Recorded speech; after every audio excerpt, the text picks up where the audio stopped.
તરફ ગુજરાતમાં ગુજરાત મોડલ જ ગાયબ. ચૂંટણી પ્રચારમાં બિહાર મોડલનો દબદબો.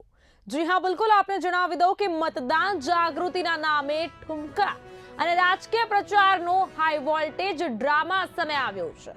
વડોદરાના પ્રતાપનગરમાં બિહાર પૂર્વાંચલ સમાજ દ્વારા આયોજિત મતદાન જાગૃતિ કાર્યક્રમ લોકશાહીના મૂલ્યોની ચર્ચાને બદલે ભોજપુરી ગાયકો અને નૃત્યાંગનાઓના ઠુમકા જોવા મળ્યા છે. જાગૃતિ અભિયાન અચાનક જ રાજકીય સભામાં ફેરવાયું તો બિહારની ચૂંટણીઓમાં જોવા મળતા રંગારંગ કાર્યક્રમો હવે સંસ્કાર નગરી વડોદરામાં પણ જોવા મળી રહ્યા છે.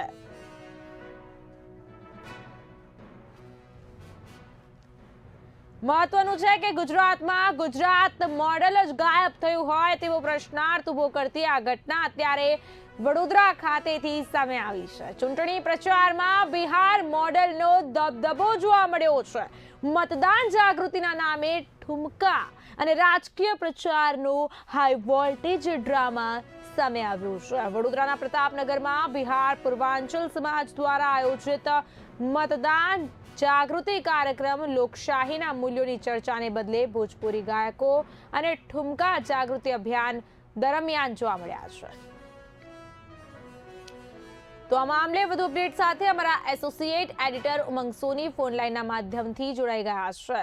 ઉમંગ, સંસ્કાર નગરી વડોદરામાં બિહારની ચૂંટણીઓમાં જોવા મળતા રંગારંગ કાર્યક્રમો જોવા મળી રહ્યા છે. શું કહેવું છે આપનું?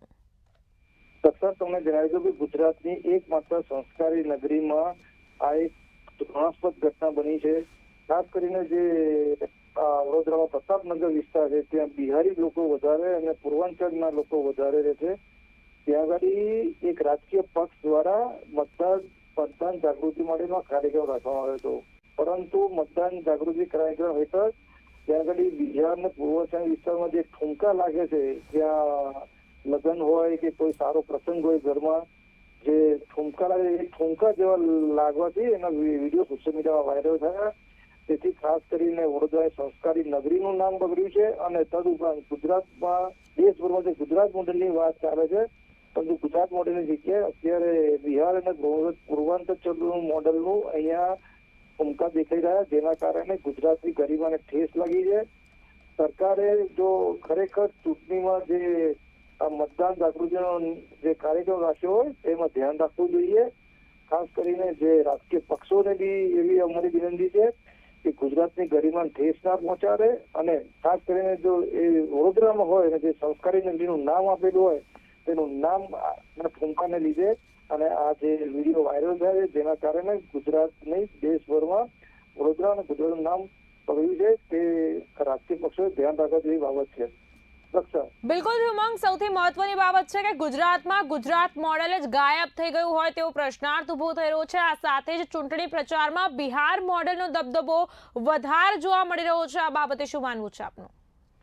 દક્ષા, તમને જણાવી દઉં કે કોઈ પણ મોટા શહેરો, સુરત હોય, અમદાવાદ હોય, વડોદરા હોય, રાજકોટ હોય, ત્યાં ખાસ કરીને બહારથી જે કામ કરતા લોકો હોય અથવા રોજીરોટી મેળવતા હોય, નોકરી ધંધા માટે સ્થિર થયા હોય, તેમને આકર્ષવા માટે દરેક રાજકીય પક્ષ અવનવા પેંતરા કરતા હોય છે. પરંતુ ગુજરાતની ગરિમાને ભૂલીને અને આવા ઠુમકા લાગ્યા એક દુઃખદ બાબત છે. આ રાજકીય પક્ષોએ સમજવું જોઈએ કે નરેન્દ્ર મોદી ગુજરાતનું મોડલ આખા દેશમાં લાગુ કરવા જઈ રહ્યા છે, ત્યારે ગુજરાતની અંદર જ આવો બિહાર અને યુપી જેવા જે ઠુમકા લાગે છે એવો ઠુમકા ન લગાવવા જોઈએ.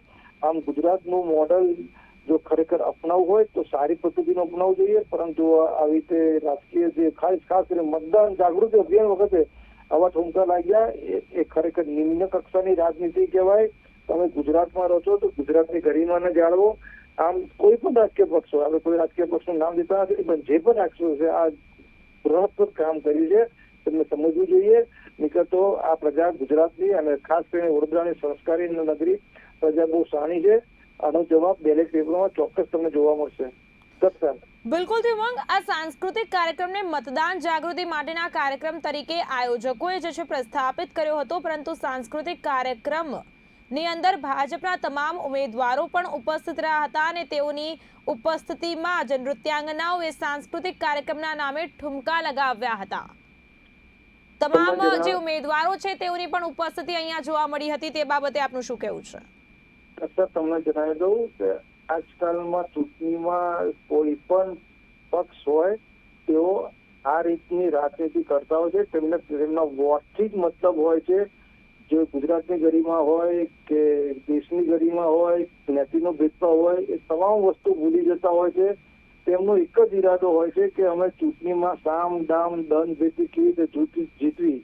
આજના સમયમાં એવું થઈ ગયું છે કે કોઈ પણ રાજકીય પક્ષ હોય એ પોતે વોટ બેંક કબજો કરવાના નીતિ અપનાવે છે. તેના માટે જે બી નીતિ નિયમ હોય, જે પક્ષના નીતિ નિયમ હોય, તમામ બાજુ મૂકી દેવા હોય. તમારે કહેવા મુજબ જે આ રાજકીય મંચ પર 4 ભાજપના જે મહાનગરપાલિકાની ચૂંટણી છે પ્રતાપનગર વિસ્તારમાં જે 4 ભારતીય જનતા પક્ષના ઉમેદવારો ઉભા રહ્યા છે તેઓ મંચ પર હાજર હતા.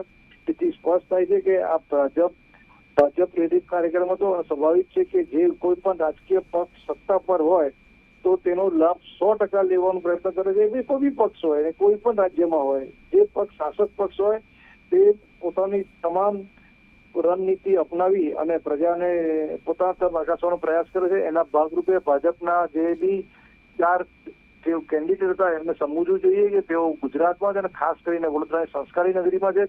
ભલે તેમના વિસ્તારમાં બિહાર અને પૂર્વાંચલના વિસ્તારના લોકો વોટિંગ કરતા હોય, પરંતુ ગુજરાતની ગરિમા અને વડોદરાની સંસ્કારી નગરીને લાંછનરૂપ કામ ન થાય એ સમજવું એ રાજકીય પક્ષોની પહેલ હોવી જોઈએ.